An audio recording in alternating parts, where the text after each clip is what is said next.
Welcome to our guide on importing your customer list from a CSV file.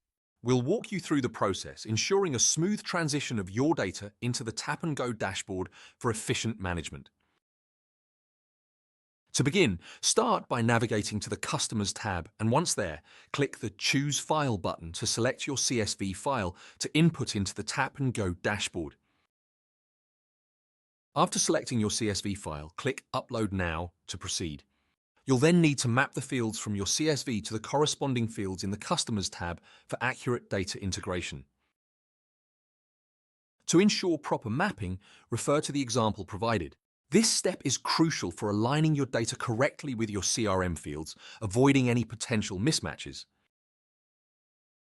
Once you've mapped the fields, click Upload User Data to save your changes.